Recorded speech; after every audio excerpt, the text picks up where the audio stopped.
That's fine, Phil, since you don't have, in my view, enough respect or the statesman you want to be a governor, you won't let me even make my case to you. So since you're unwilling to at least let me make my case to you, which would convince anyone that that's the only path that we have, I'll just see you on the trail, and I'm going to have to, with respect, crush you on the trail because I will not let you or any of these other weak candidates get in my way of my mission. Have a good day.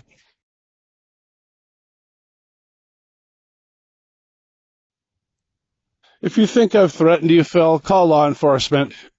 I have no time for people like you or this kind of bullshit. This is what I've been dealing with for 27 years and why I'm running for governor.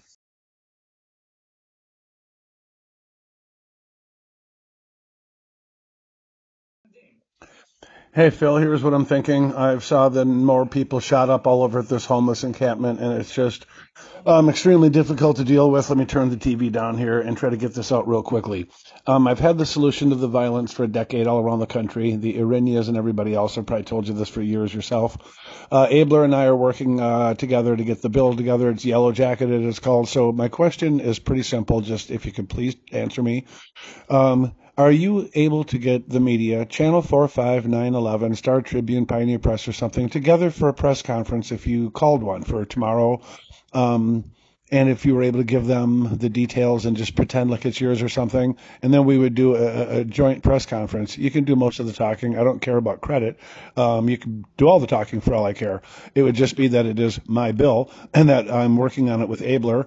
And so it's like GOP. If you have any connections with Demuth or Niska and these people, the fancy ups up in the GOP that are all over the Dustin Grage retweeting them, these kind of people, Robbins, Jensen, why don't we have a united front, if not for anything else on the campaigns or anything, just a united front where we're confronting Walz as a party and we're saying that we're working on this bill and we're calling a press conference because we would like Governor Walz's input on this right now, not in a year when we get to primary, but as a united front on my bill that I'm working on with Jim Abler. Let me know what you think. I think we need to do a press conference as soon as possible and have Walz answer whether or not he's going to support my bill that would implement it effectively with me running that part of that program, which I'll be doing, whether I'm governor or not. It's my bill. We get the sheriff's Phil to go round up without any new charges 1,600, fill Appleton up with 1,600 of our most dangerous violent criminals. Let's put that to Tim. Let's see if he agrees with that premise. That's their voting block. He's not going to agree to that. Greetings, Phil. I'm trying to come at you with a little calmer state of mind. I'd had a bunch of trouble with the courts this morning up there in Anoka, the sheriff's office, and whatever. But anyway, trying to cut through the quick, trying to see if we could, if you're open or not to having a civil discussion. I certainly will keep it very civil. What I'm trying to talk with you about is the paths that we have and what my thinking is and how the coalescing. So I just want to try to see if you're open to having a discussion and seeing if in conceptually if you agree with my thinking. For example, of everybody coalescing around somebody within the next probably 3 weeks, a series of debates, trying to think this through and talk it out. I'm chief cook and bottle washer here. I won't even have the ability to put anything on my table Saturday, but I'm going there and I'm starting my campaign strong. And I'm just wanting to see if you want to talk. I'm going to be talking at the thing on Saturday about the series of five debates, 90-minute debates over the next 3 weeks, closing the door to anybody else coming in after about a 48-hour, 72-hour notice. And after that, there's nobody else coming in. There's already a crowded field, certainly, and we just debate this thing out, and then whoever wins these debates if it's very, very clear, then everybody else coalesces behind that person. That is our path. So I mainly just want to talk to you about the path that artificial intelligence is showing me that is extraordinarily exciting. And it involves me being the governor. So, I'd like to at least try to talk with you because that's where I think this is going. I think I'm very, very close to Trump's endorsement already before anybody's even talking to me or the media. And so I wanted to see if you're willing to have a summit, just a respectful gubernatorial candidate summit to talk it out a little bit on the phone.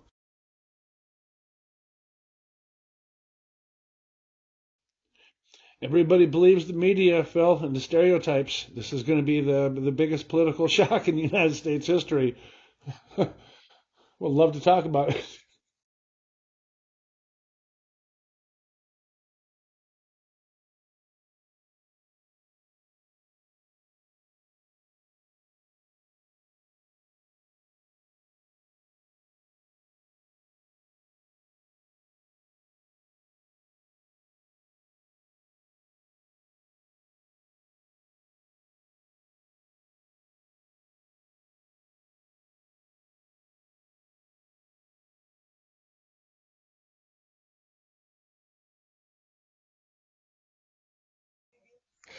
Hi, Phil. I just reached out to Brad Kohler. I'm trying to find out if you are open to having a conversation about what I am trying to do, which is to meet with Pleshish tomorrow, whatever the guy's name is, and then sealing any more entries. Nobody coming in this thing. Give them about 2 weeks before that door closes. No late entries. And then 5 90-minute debates between now and the 1st of November. And then whoever wins that, if it's you, great. I'll support you and endorse you. And then full party resources behind the one person. Our only strategy is early coalescing and having one person being the party standard bearer within about the next month or so. This isn't going to be 5 weak candidates dragging this thing into the convention next summer, Phil. I'm not going to allow that. I am the new leader of this party, so I'd appreciate it if you'd start acting that way and treat me with respect.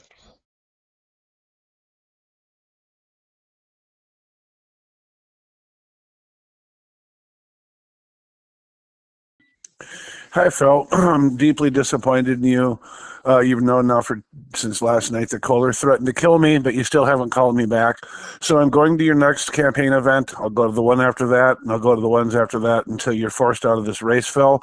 I'm going to talk to your donors. I'm going to talk to your supporters about your behavior. I'll go on to Grok and I'll show them that you have no path. I'll go on to Grok with them and I'll show them that I have a path and that you need to get behind me and coalesce. You won't even call me about what we do about Kohler threatening to kill me. You won't call me about what we do to remove our chair. You have snubbed me, and that's over. So I'm going to your next event. I'm going to have my phone camera running. I have an absolute right to do that. I'm not going to do anything to harass you or anything else other than I am going to talk to the people that give you money and they donate to you and they support you and they help you with your campaign. And I'm letting all of them know who and what you are. You're a delusional person that has a fantasy from childhood about becoming an important political figure, which you're not. You're a perennial loser in these campaigns. You are wasting people's money and time. You're hindering my ability to challenge Tim Walz. I'm by far the only person in the state that's going to be challenging Walz. You're just wasting time, Phil. You're wasting money. You want to have a food fight to the delegation again next August, and that shit is not going to happen. Once I tell your donors and your supporters that you have no path, you're ripping them off, they're going to come to me. They're going to flock right to me. Have a good night, Phil.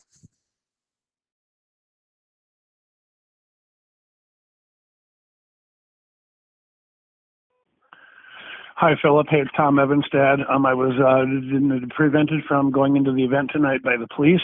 The Turning Point event staff seemed to eventually finally wave me in when I had my barcode, but I was not allowed into the event to connect with people and try to, spread my message, my campaign. This is election interference in the worst possible way. So I'm requesting a press conference call tomorrow. Is what, Tuesday? Can you please call me back tonight or in the first thing in the morning when you get, when you can in the morning, Phil? This is extremely serious. They did not give me any explanation. I didn't do anything wrong. All these free speech advocates were screaming all kinds of crazy, violent things with bullhorns. They were fine. I just simply tried to rally the Christians, and they denied me from entry. Law enforcement did. I don't know if it was a combination of Turning Point and law enforcement, but Turning Point, when I showed them the barcode, that guy that was letting people through said, I am through. I'm in the event. And then law enforcement threw me the hell out of there.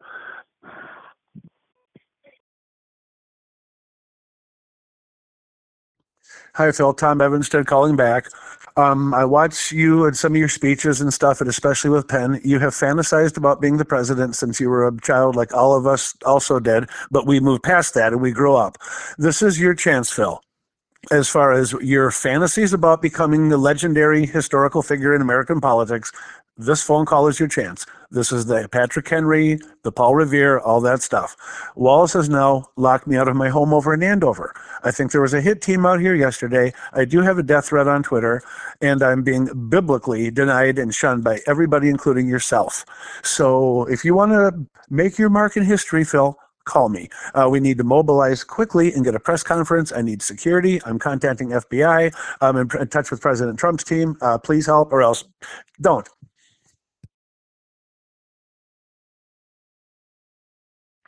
Hi, Phil. Hey, it's Tom Evasted. It's an emergency. Let's put aside our politics, and we're both Christian men, leaders. I've been locked out of my residence in Andover by Governor Walz's Gestapo, Anoka County Sheriff's Office, Brad Wise. Please call me immediately, Phil. I've got a call in from 9:45 requesting Pleshish to call me by 10. He didn't. I'm calling for his resignation. I'm taking over this party, Phil, with or without your help. And I want you to help me, and I want a press conference by 3 p.m. today. Walz has done the ultimate in fascism. He's taken over my residence, and he's had a team out here yesterday, I believe, to get me assassinated. And I'm going to tell the media, and I'm going to get national help. You're either with me or you're against me. Have a nice day.